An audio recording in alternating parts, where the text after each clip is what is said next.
Salut à tous. Je souhaite prendre la parole quelques instants pour commenter un petit post que j'ai fait il n'y a pas très longtemps sur Facebook. Je me suis dit que c'était sympa d'en faire profiter plus de gens, ceux qui ne me connaissent pas, surtout parce que ça peut leur être utile. Alors, il se trouve que j'ai été récemment en immersion totale dans un fil Twitter pour soutenir quelqu'un qui m'est cher et qui s'était lancé pour de bonnes raisons dans une expérience tout à fait improbable de télé-réalité. Donc moi, pour la soutenir, j'ai créé un compte.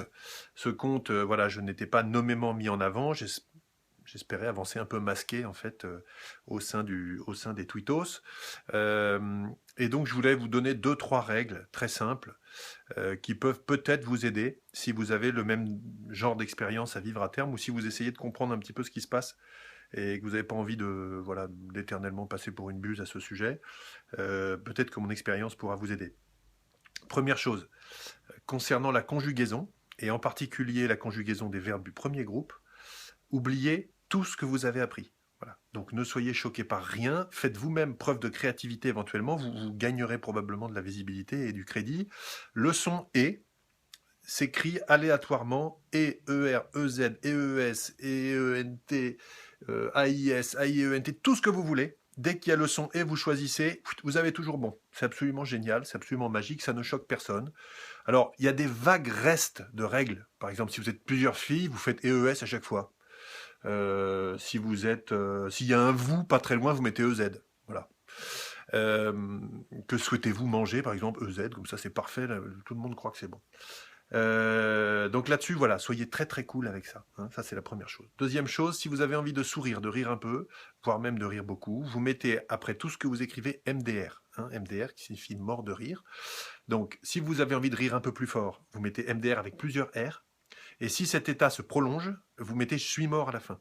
Donc, un fou rire, pardon, un sourire c'est MDR, un fou rire vraiment prolongé, lui ce sera MDRRR avec plein de R, je suis mort. Et bien sûr, vous rajoutez des petits smileys. Donc là, pas d'angoisse sur le choix du smiley. Celui qui pleure de rire et celui qui pleure tout court font le job dans 99% des émotions connues sur Twitter. Vous embêtez pas avec le clavier sur lequel vous avez plein de trucs à choisir, les verts, les machins, le petit sein, celui qui rougit. Non, non, vous embêtez pas. Pleure de rire ou pleure, ça fait le job. Concernant MDR, si vous avez essayé d'être cool il y a quelques temps, vous disiez LOL peut-être. Ne dites plus LOL. Le LOL, c'est le truc américain de MDR. C'est complètement ringard. Vous allez passer pour un vieux qui essaye d'être jeune. Bon. Troisième petite règle sympa. Choisissez-vous une team. Une team, c'est une équipe de gens qui pensent un peu comme vous. Vous choisissez une cause, vous mettez le dièse, le hashtag avec votre cause derrière. Là, vous allez voir, vous avez plein de gens qui pensent comme vous.